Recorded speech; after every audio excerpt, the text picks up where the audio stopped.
pé ń gbà gbogbo olórí gbogbo wa pátá.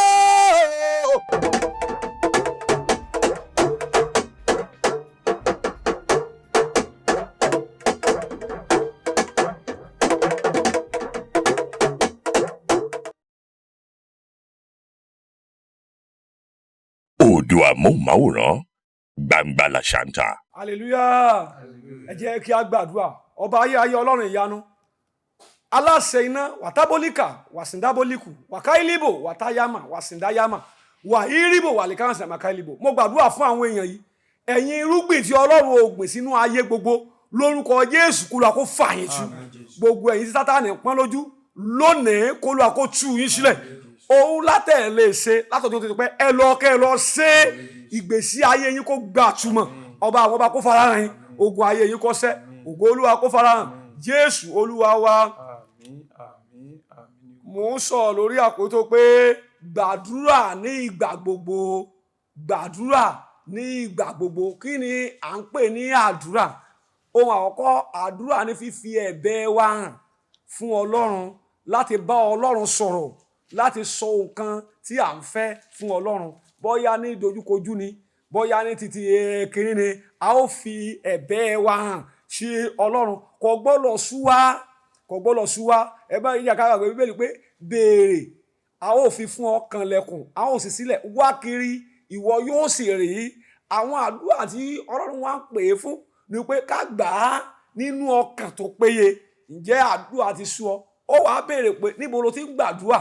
Sí ọ̀nà tí Ọlọ́run fẹ́ lọ ń gbàdúrà ni, àbí ibi tí Ọlọ́run ti kọ̀ sílẹ̀? Ǹjẹ́ ò ń gbàdúrà níbi mímọ́? Ǹjẹ́ ìwà ayé rẹ gbé mímọ́? Ǹjẹ́ òtítọ́ ni àdúrà tó ń gbà?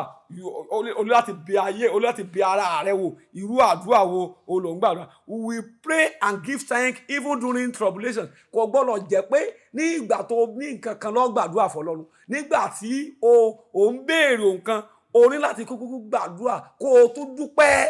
Nígbà tí ìṣòro wà, kí ni ìṣòro tó dojúkọ? Ìṣòro tó dojúkọ kò ní jẹ́ kó padà lẹ́yìn Ọlọ́run. Ọlọ́run gbọ́dọ̀ mọ̀ pé kì í ṣe torí nǹkan kan tó gbà nìkan ló fi ń sìn, ló fi ń ké pé ọ gbàdúrà nígbà tó o ní ṣòro. Nígbà tó o ní ṣòro, o ní láti gbàdúrà. Iṣẹ́ àwọn Àpọ́sítélì 16:25, o ní láti gbàdúrà. Nígbà tí ìṣòro wà, ọ gbàdúrà. Nígbà tí kò sí ṣòro, ọ gbàdúrà. O béèrè lọ́wọ́ Ọlọ́run. 16. Ṣùgbọ́n láàrin ọ̀gànjọ́, yes, Paul ń sílà gbàdúrà. wọ́n sì ń kọrin ìyìn sí Ọlọ́run. Àwọn ará túbú sì ń tẹ́tí sí wọn. Wọ́n ń kọrin ìyìn sí Ọlọ́run. Iṣẹ́ tàbí wọ́n ń kọrin ìyìn. Nígbà tí wọ́n wà nínú ìṣòro, wọ́n mọ̀ ẹ̀ka síwájú kí ló wí? Lójijì ìṣẹ̀lẹ̀ ńlá ṣẹ̀ tó bẹ́ẹ̀ tí ìpínlẹ̀ olóòtú búbí títí ìpínlẹ̀ ọgán gbogbo ilẹ̀kùn sì sí, ìdè gbogbo wọn sì ìtúsílẹ̀. Ìyẹn ni pé gbàtọ́ bá ń gbàdúrà, iṣẹ́ àmì àìṣe ìyanu àṣẹlẹ̀. Mo gbàdúrà fún ọ kankan níbí, ohun gbogbo tó o ti ń béèrè látọ̀tọ̀ tó ti pẹ́ wá, àṣẹ Ọlọ́run ńlá ọ̀yà kó ṣe fún ọ lórúkọ Jésù. Ọ̀yà lọ rí àánú gbà. In time of suffering, nígbà tó bá dojúkọ ìṣòro, o ní láti gbàdúrà. Kí ni ìṣòro tó o dojúkọ? Nígbà tí ó dàbí pé ìpọ́njú wà, nígbà tó bá di pé ìdojúkọ wà, nígbà táyé sọ pé kò ṣeé ṣe mọ́, òun láti gbàdúrà. Ìwé James 5:13, òun ní láti gbàdúrà nígbà tó dojúkọ ìṣòro kan. Kí ni irú ìṣòro tó dojúkọ? Kí ni irú ìpèníjà tí tá a gbà láyé rẹ? Ó gbàdúrà. Kò rí pé nígbà tó gbàdúrà yẹn, ó kan yẹn ó ti parẹ́. 5:13. Ẹnikẹ́ni ṣe àìsàn nínú yín bí? Yes. Kí ó pe àwọn àgbà ìjọ. Yes. Kí wọ́n sì gbàdúrà sórí rẹ̀, kí wọ́n fi òróró kùn ún ní orúkọ Olúwa. Ìyẹn gbàgbà bá gbàdúrà, ìjẹ́ ẹnìkan à ń sa àìsàn nínú yín bí? Kí ó tó alàgbà ìjọ lọ, kí wọ́n fòró kó sì gbàdúrà. Àdúrà ìgbàgbọ́ yóò sì wo aláìsàn náà tàbí ó ti ẹ̀dẹ́sẹ̀ yóò dáríjì. Ìyẹn ni pé nígbà tá a bá gbàdúrà, kí ni ìdòwò so? Èèyàn ń ṣàìsàn ni, bọ́bọ́ yẹ èèyàn orí fífọ́ ni, kì í tọ́kọ́ kàn ní kọ́kọ́ gbàdúrà fún àìsàn yóò dẹ̀ lọ. Ẹnu ètò òmìnira ti táìmù yẹn iṣẹ́ ìrìnàjò ti bẹ̀rẹ̀, ṣùgbọ́n agbára ọ̀pọ̀lọpọ̀ sẹ́mi à ń gbọ́ ọmọ kan wá sórí orí òkè. Ọmọ yìí kò lè rìn. Ọdún 12 ni yẹ́ Muslim bàbá rẹ̀, àwọn bàbá wọn ti tàtú gbogbo ẹsẹ̀ rẹ̀ 12 years ni. Mo ṣe wé ẹ̀bọ̀gbọ́ ohun wọ́n ti fẹ́ gbàdúrà, ó ní fàdí orúkọ Jésù ọ̀yá ó sì bẹ̀rẹ̀ sí rìn. Ìyẹn ni gbogbo gbàdúrà ní ìgbàgbọ́. Ọlọ́run ti sọ wàtábólíkà, ó sì gbàdúrà fún yóò sì rìn. Kí ni ìṣòro ilé ayé rẹ̀? Lórúkọ Jésù ọ̀yá kó parẹ́ dànù. Ní orúkọ Jésù ọ̀yá lọ rà àánú gbà.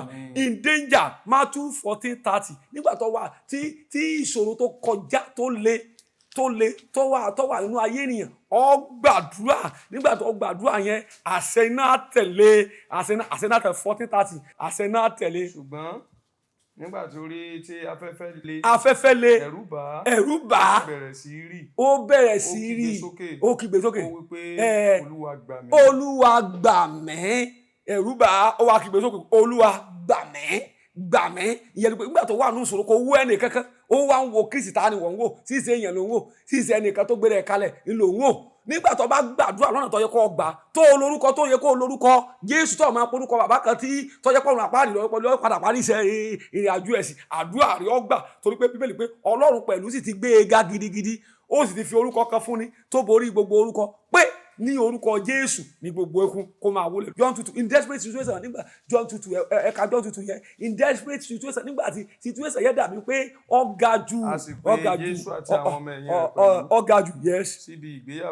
ìgbéyàwó nígbà tí wáìnì tán ìyá Jésù wí fún pé wọn kò ní wáìnì Jésù fún pé kí ní ṣe tèmi sí ẹ wákàtí mi kò tí ì tó ìyá rẹ̀ sì wí fún àwọn ọmọ ohun tó bá wí fún yín ẹ ṣe ohun tó bá fún yín ẹ ṣe ọ sọ fún wọn ni torí pé ìyá rẹ̀ gangan bínú lífùnú rẹ̀ ìwọ gangan ó ní láti ní ìgbà ohun tó bá ṣe kí ni tó bá wí fún yín ẹ ṣe ó sì pàṣẹ ẹ pọn mi síbẹ̀ yẹn ẹ pọn mi síbẹ̀ yẹn ó ní ọlọ bùwá kan lọ tọwọ wọn sì tọwọ ó sì gbogbo ẹ̀yìn ìdèkìní ó sì di wáìnì àṣẹ tẹ̀lé àdúrà nìyẹn àdúrà tó tọ́ àdúrà yẹ bí ọ sọ fún wọn a pè é on all occasion ní gbogbo ìgbà la gbọ́dọ̀ máa gbàdúrà ibẹ̀ ni pé ẹ gbàdúrà láìsinmi ẹ gbàdúrà láìsàárẹ̀ ẹ gbàdúrà ní gbogbo ẹ gbọ́dọ̀ máa gbàdúrà. Philippians 4:6 Psalm 145:18 we pray knowing that we will be heard. a gbàdúrà pé nígbà tí mo ti gbàdúrà yìí o àdúrà mi ti ṣe kí ni ó ti gbà ìyẹn ni pé mo mọ̀ pé àdúrà mi ti gbà nígbà tí mo gbàdúrà. Daniel 9:23 John 14:13 nígbà tá a gbàdúrà pé a gbọ́dọ̀ gbàdúrà pé àdúrà mi ti gbà nítorí pé a ti you free from sin o ti kúrò nínú ẹ̀ṣẹ̀ gbogbo ẹ̀ṣẹ̀ o ti free o gbàdúrà lọ́nà tọ̀tọ̀ o gbàdúrà nínú ẹ̀ṣẹ̀ Olúwa yóò ràn wá lọ́wọ́ Jésù Olúwa wa ẹ jẹ́ kí a gbàdúrà aláàánú kó darapọ̀ mọ́ yín ayé rẹ kó fi fún Jésù Olúwa wa. Oòduà Móhùnmáwòrán Gbangba Làṣàntà.